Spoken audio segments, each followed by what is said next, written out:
अब वो जमाना नहीं रहा जब किसान को खेत में सुबह से शाम तक पसीना बहाना पड़ता था, मिट्टी में घुटनों तक धंसकर काम करना पड़ता था, और फिर भी ना मौसम साथ देता ना मिट्टी।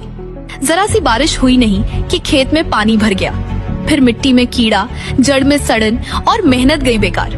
हमारे यहाँ तो आज भी यही हो रहा है। लेकिन थाईलैंड, अरे थाईलैंड के किसानों ने तो जैसे खेती की परिभाषा ही बदल दी है। अब वो लोग मिट्टी में आलू नहीं उगाते।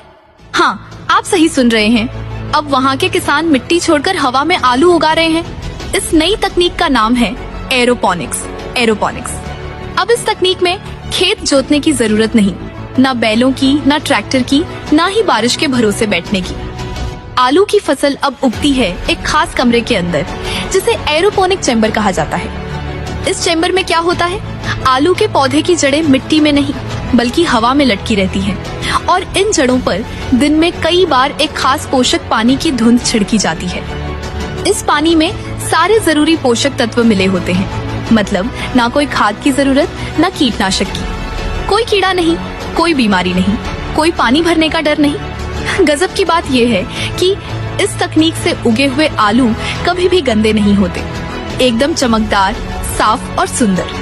हर एक आलू देखने में जैसे एक जैसा, ना छोटा, ना बड़ा, ना टेढ़ा मेढ़ा। और आप सोचिए, जहाँ पहले 1 एकड़ जमीन में जितना आलू उगता था, अब उसी साइज के एक कमरे में उससे कहीं ज्यादा आलू पैदा हो रहा है। और सबसे खास बात, इसमें पानी भी बहुत कम लगता है, यानी कम जमीन, कम मेहनत, कम पानी और ज्यादा मुनाफा। थाईलैंड के किसानों ने अब ये सिस्टम इतने अच्छे से अपना लिया है कि वहाँ के सुपरमार्केट में, होटल में, विदेशों में हर जगह उनके साफ सुथरे हेल्दी आलू की डिमांड है। कई किसानों ने अब अपने छोटे फार्म को बड़ा कर लिया है। कुछ ने तो आलू का बिजनेस इतना बढ़ा लिया कि विदेशी कंपनियां आकर पैसा लगाने लगी, क्योंकि सबको समझ आ गया कि ये तकनीक है भविष्य की खेती। मजे की बात और सुनिए, जब आलू उगता है तो ऊपर की जो पत्तियां और टहनी बचती हैं, उसे फेंका नहीं जाता। किसान उसे काटकर गाय, भैंस, बकरी को खिला देते हैं, मतलब फसल भी, चारा भी, दोनों एक साथ। अब सोचिए, थाईलैंड के लाखों किसान आज इस नई तकनीक से करोड़ों कमा रहे हैं। वहाँ खेती अब सिर्फ एक काम नहीं, एक बिजनेस बन चुका है, एक पहचान बन चुकी है।